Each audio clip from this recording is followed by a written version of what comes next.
The moment his old, rusty car rolled into the dealership parking lot, the salesmen started laughing.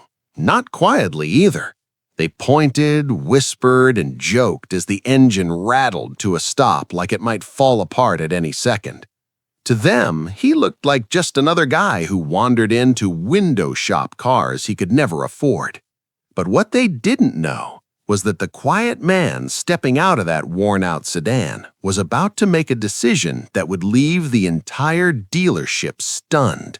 Because before the day was over, he wouldn't just buy a car, he would buy the entire dealership. But the shocking part of this story didn't start with the purchase. It started with a moment of humiliation inside that bright, polished showroom. A moment when the laughter got louder, the jokes got sharper, and one careless comment crossed a line. Most people would have walked out angry. Some might have argued. But this man did something completely different. He stayed calm, watched everything, and made a quiet decision right there in that showroom, one that the salesman would deeply regret before the day was over. The man's name was Daniel Harper. At first glance, there was nothing about him that stood out.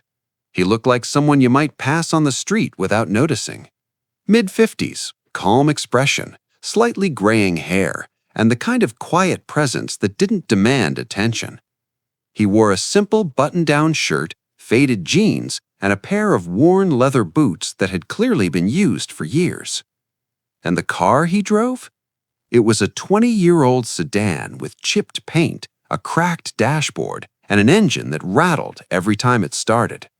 Most people assumed a man who drove a car like that must be struggling. But Daniel kept that car for a very different reason. 2 decades earlier, when he had almost nothing, that same sedan had been his lifeline.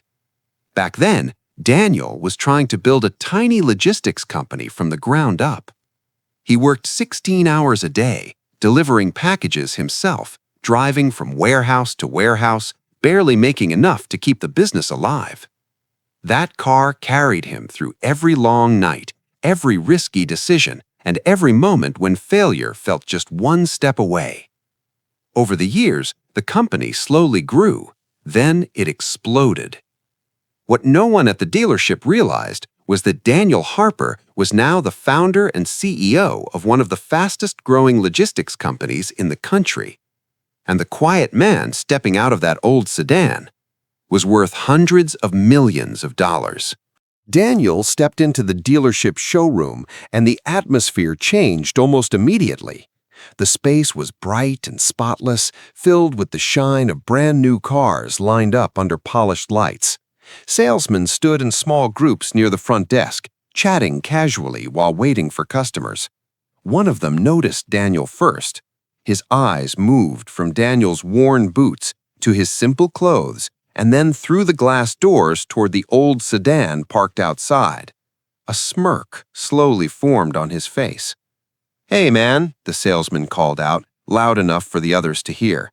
"The used car lot is about 2 blocks down." A couple of the other salesmen chuckled. Daniel paused for a moment, but kept his composure. "I'm actually looking for a new SUV," he said politely. The salesman leaned against the counter, clearly amused. "Sure you are," he replied. Another salesman joined in. "Maybe we've got something in the $2,000 range that'll fit your budget?" More laughter followed.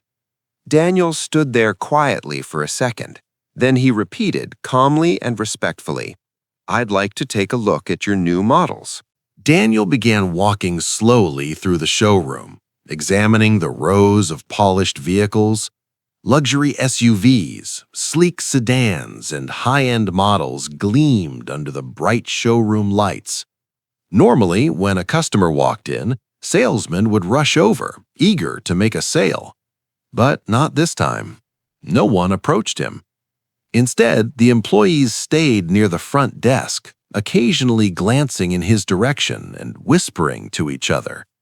Daniel pretended not to notice. He stopped beside a large black luxury SUV, studying the interior through the window. It was exactly the kind of vehicle he had been thinking about buying. Just as he reached for the door handle, the same salesman from earlier walked over again. "You planning to buy that?" he asked with a sarcastic grin. Daniel looked at him calmly. "I'm considering it." The salesman let out a loud laugh. "Sir," he said, shaking his head, "that SUV costs $95,000. He gestured toward the parking lot. "That car you drove in with? I'd be surprised if it's worth $500. A few nearby employees laughed again. Daniel stood quietly for a moment. Then he asked a simple question. "Who owns this dealership?" Within minutes, the general manager invited Daniel into his office. Through the glass walls, the salesmen in the showroom watched curiously, still whispering among themselves. They expected Daniel to complain, maybe demand an apology. But the conversation inside the office was very different. Daniel calmly explained who he was and what his company did. When the manager looked up the name Harper Logistics Group, his expression changed instantly. He realized he was sitting across from a man whose company operated thousands of delivery trucks across the country. Then Daniel leaned forward and said something unexpected. "I'd like to buy the SUV," he said. The manager nodded quickly. But Daniel continued, "And I'm also interested in purchasing this dealership." The manager blinked in disbelief. Daniel calmly mentioned a number so high it made the manager's heart skip a beat, because it meant one thing.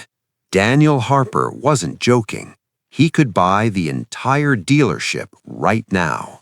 2 weeks later, the paperwork was finalized. The ownership of the dealership had officially changed hands. Most of the employees still couldn't believe it. Rumors had been spreading all week, but many thought it was just gossip. Until Monday morning, the entire staff was asked to gather in the showroom for an important announcement. Salesmen stood in small groups, whispering nervously. Then the glass doors opened, and the same old sedan rolled into the parking lot. Moments later, Daniel Harper walked inside. The room fell silent. The man they had laughed at, the man they had dismissed, was now standing in front of them as the new owner of the dealership. And suddenly, no one felt like laughing anymore. The showroom was completely silent. The same salesman who had laughed at Daniel days earlier now stood stiffly in place, avoiding eye contact. Daniel walked slowly to the front of the room, calm, composed, just like before. For a few seconds, he simply looked around at the team. Then he finally spoke. "Relax," he said in a steady voice. "I didn't buy this dealership to fire everyone." A wave of quiet relief moved through the room. But Daniel raised a finger slightly. "I bought it because I believe this place can be better." He glanced toward the showroom doors where customers would normally walk in. "Every person who comes through those doors deserves respect," he continued. "It doesn't matter what they wear, what job they have, or what car they drove here." Then he paused and added, "Starting today, that's exactly how this dealership will operate." Before leaving the showroom, Daniel glanced through the glass doors toward the parking lot. His old sedan was still sitting there in the same spot. Faded paint, scratches along the door, an engine that sounded older than it looked. To most people, it was just a worn-out car. But to Daniel, it was a reminder of the long nights, the risks he took, and the years he spent building something from nothing. He turned back to the employees and spoke one final time. "Never judge someone by what they drive or how they look." The room stayed quiet.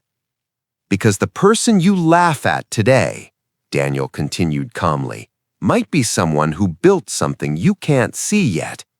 He paused for a moment. "And sometimes that same person might end up owning the place you work."